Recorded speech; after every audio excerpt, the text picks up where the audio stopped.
presidential candidate of the Labour Party and former governor of Anambra State, Peter Obi, seemed to have changed the narrative about Nigeria's politics as he has become on the lips of many Nigerians, particularly the youth, since he announced his ambition to succeed President Muhammadu Buhari in 2023. You know, I think the elderly one, they're always talking about the youth, the youth. The elderly ones are the ones even still suffering. Does it mean the elderly ones are not in support because we only hear youth, or the elderly ones are not talking about it, which I don't believe. Somebody counter that argument. That how can you be talking about it? That it's not only the youth that are supporting this man. Is it a lot of the adults that have been that have gotten to the level of getting their pension and they are not getting it, or they cannot even pay their children's school fees, or they cannot even provide 3 square meal a day for their children? Are they the ones that will not support this Obi? Somebody counted that argument, but that is not even the bone of contention. Despite the fact that Peter Obi's bandwagon is increasing rapidly, some political analysts have questioned Peter Obi's political pedigree on a national level and also questioned the possibility of the Labour Party posing a threat to the two major political parties, the ruling All Progressives Congress (APC) and the People's Democratic Party (PDP) in the 2023 presidential election. It's not all those your pedigree or whatever you are talking about. Who are the people that the so-called the two big parties are depending on? Is it not the same youth? Is it not the same Nigerians? Are they going to manufacture voters, or are they going to vote for themselves? All these people, their analysis is just theoretical. But when you talk about practical, he doesn't fly with their arguments. However, a Nigerian entrepreneur, Shehu Gezali Sadiq, has refused to back down on his support for the Labour Party's presidential candidate, no matter what comes in the way. In a post via his Twitter handle on Friday, 15th of July 2022, Shehu Gezali Sadiq claimed that money, lies, propaganda, ethnicity, or religion will not separate Peter Obi's supporters from him. In Shehu Gezali Sadiq's word, nothing will separate us from Peter Obi, not the dollars, the talks, the lies, the propaganda, ethnicity, and religion. We remain obedient till we put Obi in Aso Rock. In an exclusive interview with Arise TV on the 6th of July 2022, Peter Obi urged all Nigerians to put all regional, religious, and personal sentiments aside and elect him as the country's next president because of competence and economic dexterity.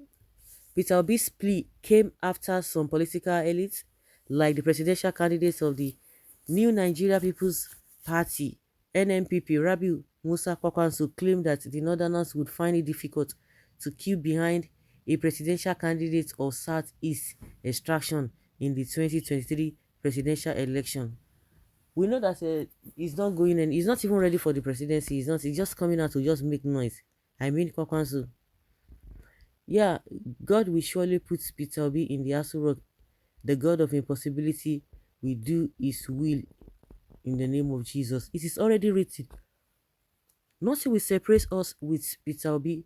Peter Obi is sent to set us free from suffering and to transform this country, Nigeria. You are 100% correct. That is the spirit. Right on, Obidati. Gezali, God bless you for speaking out your mind.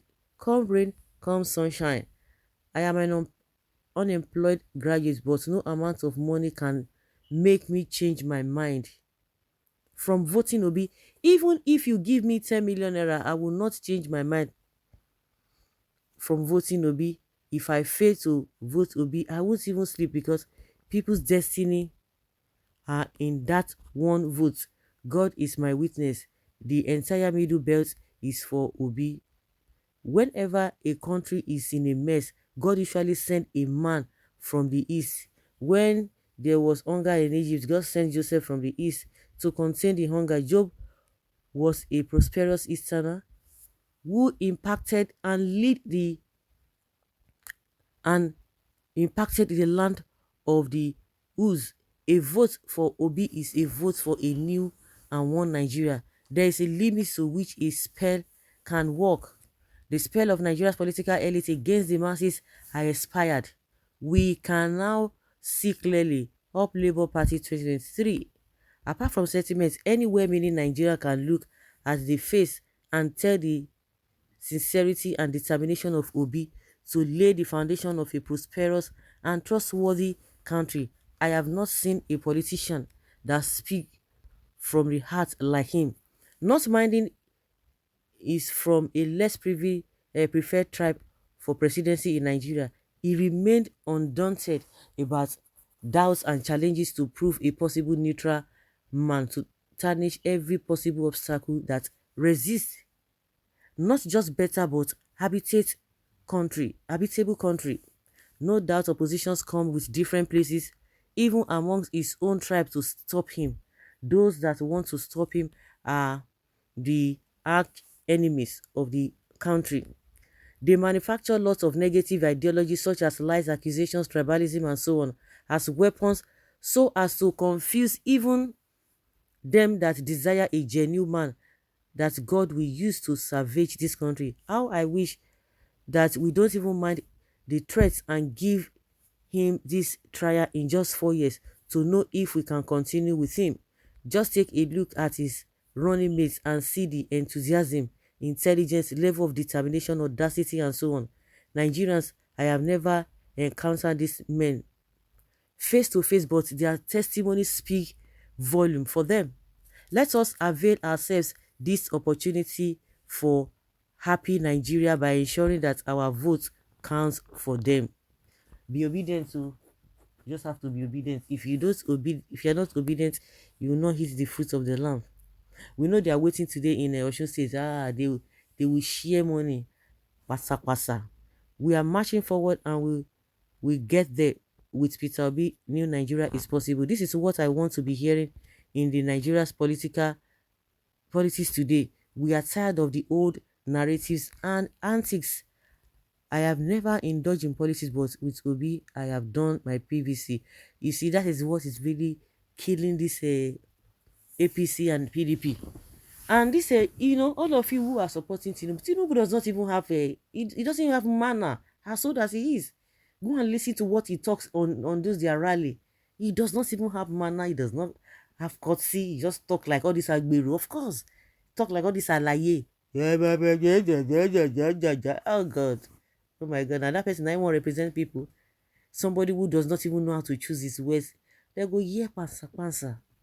Yeah, pansa. Nigerians are tired of suffering.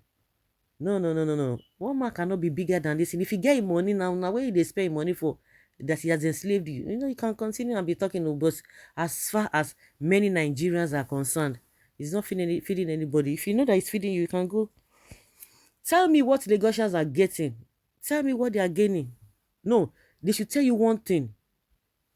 The other day, Joy Gokwe came out and began to yarn of patterns, saying that Igbos will come with they will go up to Lagos with ordinary nylon bag and they will go with a big house. I think whether in limousine or I don't know the kind of car you even made mention. And you begin to ask yourself, why do we have so many Agberos? Why is it that the so-called Lagosians have sold all their properties? Why is it that we have Agberos all over the place? If it is that easy, a lot of Igbos who are all over the place, they make money, not only in Lagos, but why is it that the so-called Lagosians, why is it that they don't make money? Himself, why didn't he make money? Because the only money Igbo quick and boast of is what they are giving him from the government's house. Apart from that, nothing. He has nothing. The labor of our heroes past shall never be in vain. Is this not our national anthem? So there is dignity in labor, only not otherwise. Nigerian elders are obedient to, not only youth, just like I said, the elderly ones are saying they are obedient to. And to buttress the statement made by Tinubu saying that they will labor till death. Let's see. So guys, let's hear your opinion and have your take on this.